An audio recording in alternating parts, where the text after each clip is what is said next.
ஓம் ஆறுமுக அரங்கமகா தேசிக சுவாமிகள் திருவடிகள் போற்றி.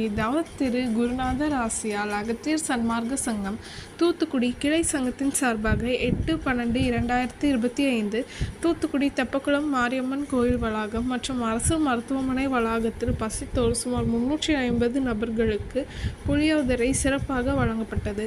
வழங்கியவர்கள் திரு சுப்பிரமணி, ஸ்ரீனிவாச ரோட்வேஸ் மற்றும் ஸ்ரீ மா என்டர்பிரைசஸ் ஓனர் திரு ஆறுமுகம் மற்றும் திரு கணேசன் மற்றும் திருமதி அம்மு கார்த்திகேயன் நெல்லை மற்றும் திரு நல்லசிவம் நெல்லை மற்றும் லேட் திருமதி திலகவதி அவர்கள். அன்னதானத்திற்கு பொருளுதவி செய்தவர்களும் தொண்டு செய்தவர்களும் அவர்கள் குடும்பத்தாரும் எல்லா வளமும் பெற்று சிறப்புடன் வாழ வேண்டுகிறோம்.